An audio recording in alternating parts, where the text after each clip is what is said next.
अच्छा, lecture number 19 में क्या चीज़ है? सीक्वेंस। तो सीक्वेंस क्या होता है? सीक्वेंस यहाँ पे डेफिनेशन लिखी गई है। तो सीक्वेंस क्या होता है? हमारे पास जो एलिमेंट होते हैं उनको हम एक तरतीब वाइज एक रो में अगर लिखते हैं तो हमारे पास एक सीक्वेंस बन जाता है। जैसे यहाँ पे एग्जांपल है 1 2 3 4 5 and so fourth, 4 8 12 16 20 and so fourth. यानी कि यहाँ पे जितनी भी एग्जांपल दी गई हैं आप देखें, हमारे पास जितने भी नंबर है ना उनको हमने एक सीक्वेंस में लिखा हुआ है और हम इसको क्या कह रहे हैं, सॉरी, इन नंबर को हमने एक तरतीब में लिखा हुआ है, उसको हम सीक्वेंस कह रहे हैं। ठीक है। और ये ट्रिपल डॉट वाली जो हम यूज़ करते हैं सो फोर्थ एंड सो फोर्थ के लिए, इसको हम क्या बोलते हैं? इसको हम एलिप्सिस बोलते हैं और इसको हम पढ़ देते हैं एंड सो फोर्थ। आगे ये फॉर्मल डेफिनेशन है सीक्वेंस की। तो सीक्वेंस क्या होता है? उसमें एक डोमेन होती है। डोमेन क्या चीज़ होती है? हमारा एक सेट होता है जहाँ से मैपिंग होती है दूसरी सेट के ऊपर। तो उसको हम क्या कह लेते हैं? उसको हम एन नॉट कह लेते हैं। यहाँ पे ये चीज़ बताई गई है। और हमारा जो सीक्वेंस है वो एन नॉट के इक्वल हो सकता है या एन नॉट के ग्रेटर देन हो सकता है। यहाँ पे एक नेचुरल नंबर हमारे पास सीक्वेंस है 1 2 3 एंड सो फोर्थ। इसमें हमारे पास अगर एन नॉट हम ज़ीरो लें तो ये हमारे पास sequence greater than of n naught से शुरू हो रहा है। और नीचे एक सीक्वेंस है होल नंबर का 0 1 2 3। इसमें एन नॉट हमारा अगर हम ज़ीरो लेते हैं तो हमारा ये सीक्वेंस है, ये हमारा इक्वल एन नॉट से शुरू हो रहा है। इधर नोटेशन क्या है? नोटेशन में ये चीज़ बताई गई है। हम इसको कैसे हर टर्म को हम एक नंबर देते हैं। जैसे हमारे पास टर्म होती है ना सीक्वेंस में, पहली दूसरी तीसरी, इसको हम कहते हैं A1 A2 A3 A4। इस तरह जो सी टर्म होगी उसको हम वही नंबर उसको साथ लिख देंगे। आगे ये finding formula, finding terms of a sequence given by an explicit formula. तो हमारे पास एक फार्मूला होता है जिसकी वजह से हम उसकी टर्म्स फाइंड कर सकते हैं। यहाँ पे इस एग्जांपल की मदद से देखते हैं जी। इस एग्जांपल में देखिए हमारे पास है ए के, हमारे पास एक सीक्वेंस है और ये हमारे पास फार्मूला क्या है? के और के प्लस 1। और के की वैल्यू हमारे पास ऑल इंटीजर जो कि हमारे पास greater than or equal to 1 है। यहाँ पे हम जीरो नहीं लिख सकते, ठीक है, या 1 लिख सकते हैं या 1 से ग्रेटर कोई भी नंबर लिख सकते हैं। तो हमारे पास A1 क्या आ जाएगा? के की जगह 1 और ये इस के की जगह भी 1 1 1 आ गया, प्लस 1 ये वाला सेम आएगा यहाँ पे। A1 हमारे पास आ गया 1/2। इस तरह A2 आ गया हमारे पास 2/3। A3 आ गया 3/4 और A4 आ गया हमारे पास 4/5। ठीक है। तो आगे चलते हैं जी। आगे हमारे पास एक एग्जांपल है। इसमें हमारे पास है जी फार्मूला क्या है? हमारे पास बी जे इक्वल टू 1 + 2 की power j for all integer j equal to 0 और ग्रेटर देन 0। तो हम 0 भी ले सकते हैं j की वैल्यू और 0 से बड़ी कोई भी ले सकते हैं।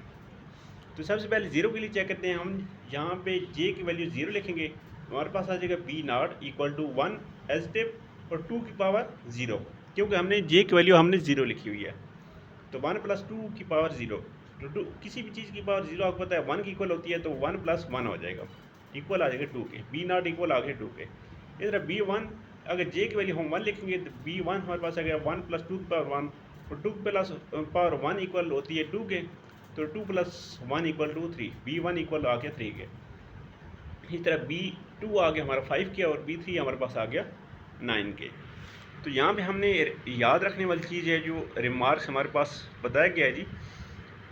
The formula b j equal to 1 + 2 की power j for r integer j greater than or equal to 0 define an infinite sequence having finite number of values. ठीक है। तो ये कह रहे हैं हमारे पास इनफिनाइट सीक्वेंस बनते हैं, ठीक है, जिनकी जो वैल्यू आ रही है वो हमारे पास फिनाइट आ रही है, यानी कि ये वाली वैल्यू हमारे पास फिनाइट आ रही है। आगे देखें जी, हमारे पास नेक्स्ट एग्जांपल है जी, हमारे पास ये वाली। यहाँ पे आप देखिए हमारे पास फार्मूला की मैंने Cn इक्वल टू 1 ± 1 की power n for all integer n greater than or equal to 0। तो जब 0 लिखेंगे तो -1 की पावर 0 आ जाएगी। तो किसी भी चीज़ की पावर 0 इक्वल होती है 1 के, तो 1 + 1 इक्वल आ गया 2 के। इस तरह C1 के लिए n की पावर जब 1 लिखेंगे तो C1 इक्वल आ जाएगा -1 की पावर 1 और अगर पावर में 1 हो तो सेम वही वैल्यू आती है। तो 1 माइनस 1 तो ये कैंसिल हो जाएंगे, इक्वल आ गए 0 के। इस तरह C2 आगे इक्वल टू C3 इक्वल आगे 0 के, C4 इक्वल टू और C5 इक्वल आगे 0 के। यहाँ पे आप देखें हम n की वैल्यू अगर हम इवन रख लें, इवन हम n की वैल्यू रखते हैं तो हमारे पास आ रहा है 2, ठीक है। हम इवन वैल्यू रख रहे हैं 0 2 4 तो हमारे पास आ रहा है 2, और जब हम 8 वैल्यू ले रहे हैं तो हमारे पास आ रहा है 0। ये चीज़ यहाँ पे बताई गई है। तो यहाँ पे हमारे पास जो हमारे पास ये जो सीक्वेंस है ये हमारे पास 2 और 0 के दरमियान ऑसिलेट कर रहा है। तो यहाँ पे ये चीज़ बताई गई है कि ये हमारे पास जो सीक्वेंस है ये ऑसिलेट कर रहा है 0 और 2 के दरमियान।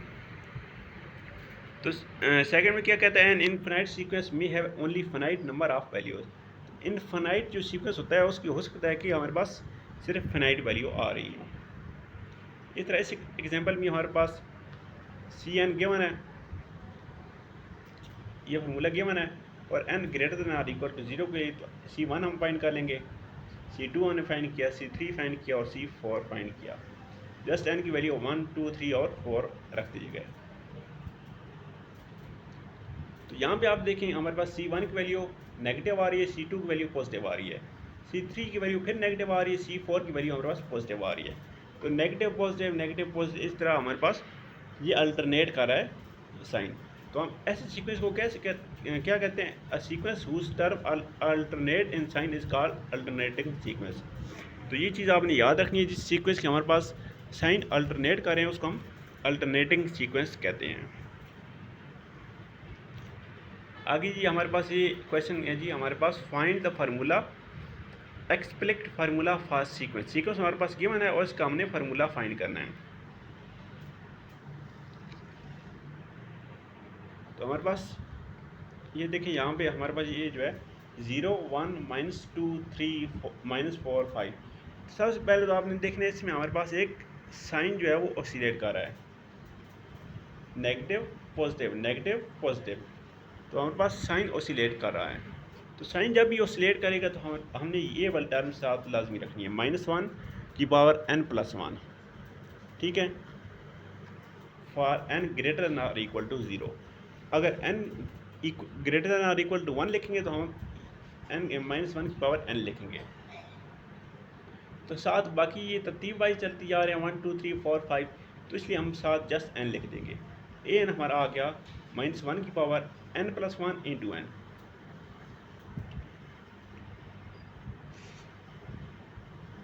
आगे एग्जांपल 2 में आप देखें हमारे पास सीक्वेंस क्या है जी, सीक्वेंस क्या मैंने 1 -1/2 1/2 -1/3 1/3 -1/4 1/4 -1/5 आगे 1/5 आएगा। इस तरह ये हमारे पास सीक्वेंस है।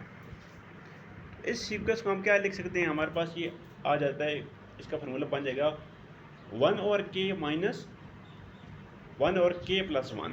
तो इसके लिए हमारे पास ये वाला फार्मूला बन जाएगा। इस फार्मूले में आप k की वैल्यू 1 2 3 4 5 इस तरह लगा के चेक करें तो हमारे पास सेम ये वैल्यू आती हैं। आगे हमारे पास एग्जांपल 3 है जी, हमारे पास एक सीक्वेंस है 2 6 12 20 30 42 56 एंड सो फॉर्थ। तो इसके लिए हमारे पास फार्मूला बनेगा n × n+1, ठीक है ना। जब आप n1 लिखेंगे तो हमारे पास आएगा 1 × 1+1, तो ये हमारे पास 2 आ जाएगा। जब n आप 2 लिखेंगे तो हमारे पास 2 × 2+1 2 × 3 6 आ जाएगा। इधर जब n3 आप लिखेंगे तो हमारे पास 12 आ जाएगा, n4 लिखेंगे तो हमारे पास 20 आ जाएगा, n5 लिखेंगे तो 30 आ जाएगा। इस तरह ये चलता जाएगा। आगे एग्जांपल 4 में देखें हमारे पास ये सीक्वेंस गिवन है, ठीक है। तो ये फ्रैक्शन में हमारे पास सीक्वेंस गिवन है। तो आप देखें हमारे पास सीक्वेंस में पहली टर्म 1/4 है, ठीक है। अगर 1 लिखें ना तो नीचे हमारे पास 2 का स्क्वायर है। यहाँ पे अगर 2 है तो नीचे 3 का स्क्वायर है, अगर 3 है तो नीचे 4 का स्क्वायर है, आगे 4 है तो नीचे 5 का स्क्वायर है, अगर 5 है तो नीचे 6 का स्क्वायर है, यहाँ पे 6 है तो नीचे 7 का स्क्वायर है। तो हमारा पास फॉर्मूला क्या बन जाएगा, डी आई इक्वल टू आई और i+1 का स्क्वायर, यानी ऊपर i लिखेंगे नीचे i में एक ऐड करेंगे और उसका स्क्वायर लेंगे। तो हमारे पास ये वाला सीक्वेंस बन जाता है, फॉर i ग्रेटर दैन और इक्वल टू 1, ठीक है। इसमें हम आई की वैल्यू 0 नहीं लिख सकते। अगर आई की वैल्यू 0 हमने लिखनी है तो हम इसको इस तरह लिखेंगे आई प्लस 1 और आई ओवर आई प्लस 2, ठीक है। इसमें एक ऐड कर लेंगे। आगे जी हमारे पास एक आगे अर्थमेटिक सीक्वेंस। अर्थमेटिक सीक्वेंस कैसा सीक्वेंस होता है जिसमें हम हमारी पहली टर्म के बाद जो अगली टर्म आ रही होती है उसमें पहली टर्म में कुछ ऐड करें तो नेक्स्ट टर्म आ जाए, ठीक है। तो ऐसी सीक्वेंस हम क्या कहते हैं, अर्थमेटिक सीक्वेंस। यहाँ पे आप देखें 5 में 4 ऐड करें 9, 9 में 4 ऐड करें 13, 13 में 4 ऐड करें 70। इस तरह ये चलती जा रही है। तो इसमें हमारे पास कॉमन डिफरेंस क्या आ रहा है, 4। इसमें देखिए हमारे पास 0 में -5 ऐड करें तो -5, -5 में -5 मज़ीद ऐड करें तो -10, -10 में -5 मज़ीद ऐड करें तो -15। ये इसका हमारे पास कॉमन डिफरेंस क्या आ रहा है, -5 आ रहा है। आगे इसमें x प्लस ए, x plus 3a, x plus 2a, तो इसमें आप देखेंगे हमारे पास कॉमन डिफरेंस 2a आ रहा है। तो ये हमारे पास अर्थमेटिक सीक्वेंस होती है जिसमें हमारे पास एक टर्म में नेक्स्ट टर्म के लिए कुछ चीज़ ऐड हो रही होती है। तो जनरल इसकी टर्म्स क्या होती हैं, इसमें हमारे पास एक a1 होती है जो हमारे पास पहली टर्म होती है, ठीक है। इधर a2 हमारी सेकेंड टर्म, a3 हम थर्ड टर्म। इसके लिए हमारे पास a1 जो होती है वो हमारे पास a की इक्वल होती है, ठीक है। तो इसको हम लिख सकते हैं a plus 1 minus 1 into D. a2 के लिए हमारे पास आ जाएगा a plus D, common difference उसमें ऐड हो रहा होता है, ठीक है। तो इसको हम लिखते हैं a plus 2 minus 1 into D. इधर a3 के लिए a प्लस 2d। तो ये चीज़ आपने याद रखनी है, ये वाली। तो ये हमारे पास फार्मूला बन जाएगा an equal to a plus n minus 1 into d. ये वाला फार्मूला होता है हमारे पास अर्थमेटिक सीक्वेंस के लिए। यहाँ पे एक एग्जाम्पल गिवन है जी, find 20th term of arithmetic sequence. हमारे पास 3, 9, 15, 21 ये 4 टर्म गिवन है और 20th टर्म हमने फाइंड करनी है। तो यहाँ पे देखिए हमारे पास कॉमन डिफरेंस क्या आ रहा था, कॉमन डिफरेंस इसमें फर्स्ट टर्म हमारे पास आ रही थी 3 और कॉमन डिफरेंस हमारे पास सेकंड टर्म क्या थी 9, सेकंड टर्म हमारे पास 9 थी और फर्स्ट टर्म हमारे पास थी 3। तो 9 माइनस 3 इक्वल आ गया 6 के। तो हमारे पास डी जो होता है वो second term minus first term होता है, वो हमारे पास 6 आ गया। और हमने फाइंड क्या करनी थी, हमने फाइंड करनी थी 20, यानी कि एन की वैल्यू हमारे पास आ गई 20, a20 हमने फाइंड करना है। तो हमारे पास सेम वही बार फार्मूला आएगा an equal to a plus n minus 1 into d. N की वैल्यू जब हम 20 लिखेंगे ना तो a20 आ जाएगा। a की वैल्यू हमारे पास 3 गिवन है, हमने फाइंड की हुई है। n की वैल्यू हम 20 लिखेंगे -1 और d की वैल्यू हम ये वाली 6 लिख लेंगे। तो सिम्प्लीफाई किया तो हमारे पास 20 टर्म जो है वो 117 आ गई है। आगे जी हमारे पास अर्थमेटिक सीक्वेंस है 4, -1, 2, -4, 1, -2 अप टू सो ऑन।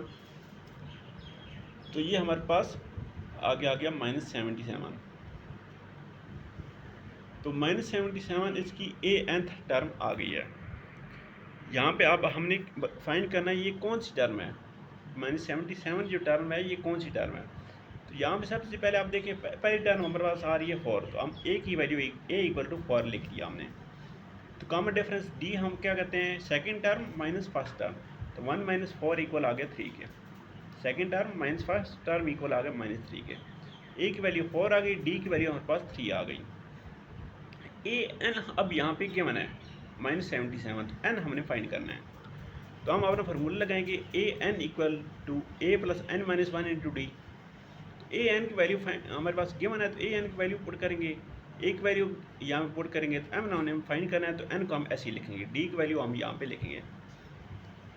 तो 4 को दूसरी साइड पे ले जाएँ तो हमारे पास आ गया ये चीज़ आ गई। तो ये हमारे पास -81 आ गया। तो -81 के साथ ये वाला जो 3 है ये इधर आकर डी डिनोमिनेटर में चल जाएगा। तो -81 बाई -3 इक्वल आ गया n-1, माइनस माइनस कैंसिल और 3 81 से डिवाइड हो गए 27 आ गया। 27 आ गया हमारे पास n-1। तो दोनों साइड से 1 ऐड करेंगे तो n इक्वल आ गया 28 के। तो हमारे पास जो -77 थी वो 28 टर्म गिवन थी। तो इस एग्जांपल में भी हमारे पास सेम ऐसा ही प्रोसेस है। हम इसमें हमारे पास टर्म्स गिवन है 2-3 और हमने अगली टर्म फाइंड करनी है। तो ये मैं आपको सॉल्व करके बता देता हूँ। यहाँ पे आप देखें इसमें क्या करें, 36 टर्म हमने फाइंड करनी है और तीसरी थर्ड टर्म हमारे पास क्या है 7 और एट टर्म हमारे पास है 17। तो ये वाला फार्मूला हमने ऐसे ही लिख लिया। A3 हमारे पास गिवन है, A3 इक्वल हमारे पास है 7 के। इस तरह A8 हमारे पास गिवन है 17 के। A3 वाला फार्मूला हमने लिखा, A8 वाला फार्मूला हमने लिख लिया। A3 इक्वल टू 7 गिवन है, A8 हमारे पास गिवन है 17। तो A3 की जगह हमने 7 लिखा और बाकी ये वाली चीज़ हमने लिखी A प्लस 2D। और इस तरह A8 हमारे पास 17 गिवन है, A प्लस यहाँ पे आ जाएगा 70। तो ये हमारे पास दो इक्वेशंस आ गई हैं। तो पहली में से दूसरी इक्वेशन को अगर आप सब्सट्रैक्ट करें तो ये हमारा कैंसिल हो जाता है। 17 - 7 इक्वल 10 आ गया, 7D - 2D इक्वल आ गया 5D के। तो यहाँ से हमने D की वैल्यू फाइंड किया है 2 के। तो इस D की वैल्यू को आप इन दोनों में से किसी भी इक्वेशन में पुट करें तो हम A की वैल्यू फाइंड कर सकते हैं। तो हमने इक्वेशन A में इसकी वैल्यू यहाँ पे पुट की है, D की वैल्यू 2 की। तो A हमारे पास आ गया 3 की। अब हमारे पास A भी आ गया, D भी हमारे पास आ गया। तो हम अब यहाँ पे 36 टर्म हम फाइंड कर सकते हैं। तो n हमारे पास गिवन है ना 36। तो सेम वही फार्मूला हमने लगाया और A36 की वैल्यू हमने फाइंड कर ली है 73। अच्छा, आगे यहाँ तक हम पढ़ रहे थे अर्थमेटिक सीक्वेंस। नेक्स्ट अब हमारे पास आ रहा है ज्योमेट्रिक सीक्वेंस।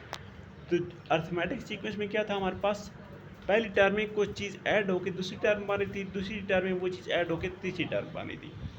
तो ज्योमेट्रिक सीक्वेंस में क्या हो रहा होता है, पहली टर्म के साथ वही चीज़ मल्टीप्लाई होकर सेकंड टर्म बन रही होती है, सेकंड टर्म के साथ सेम वही चीज़ मल्टीप्लाई होकर थर्ड टर्म बन रही होती है।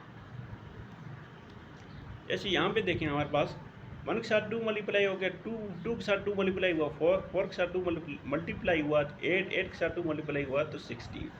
तो यहाँ पे हमारे पास कॉमन रेशियो इसको बोलते हैं। वहाँ पे हमारे पास r की वैल्यू होती थी, तो यहाँ पे हमारे पास कॉमन रेशियो हमारे पास आ गया। ये हमारे पास मल्टीप्लाई में होता है यहाँ पे ज्योमेट्रिक सीक्वेंस में। ये तो यहाँ पे सेकंड एग्जांपल में देखें, -3 इससे क्या चीज़ डिवाइड करें तो -3/2 आ रहा होता है। तो इसमें हम -1/2 को मल्टीप्लाई करें तो -3/2 आ जाता है। और -3/2 को -1/2 से मल्टीप्लाई करें तो हमारे पास 3/4 आ जाता है। 3/4 से -1/2 को मल्टीप्लाई करें तो हमारे पास आ जाता है -3/8। तो हमारे पास कॉमन रेशियो इसमें -1/2 आ रही होती है।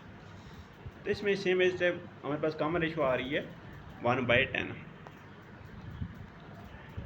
आगे देखें जी हमारे पास इसके लिए जनरल फार्मूला हमारे पास क्या होता है।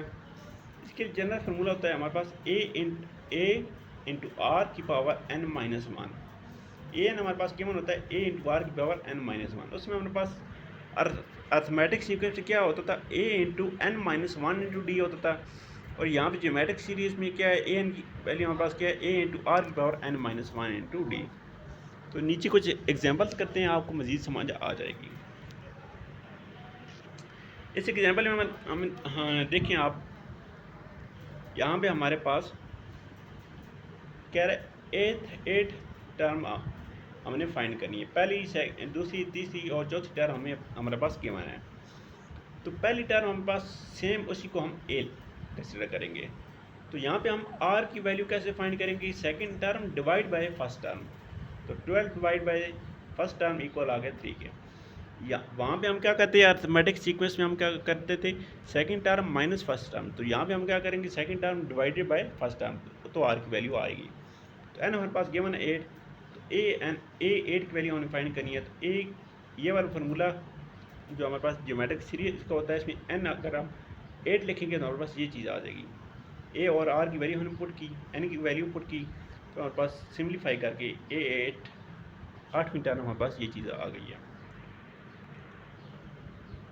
आगे एग्जांपल में क्या चीज़ है जी, हमने हमारे पास एक सीक्वेंस गिवन है, which of the geometric sequence is 1/8 is first term is 4। हमारे पास पहली टर्म उसकी 4 है और उसका कॉमन रेशियो है हमारे पास 1/2, यानी कि एक वैल्यू हमारे पास 4 है और आर की वैल्यू हमारे पास 1/2 है, और ए एन की वैल्यू हमारे पास गिवन है 1/8, तो एन हमने फाइंड करना है।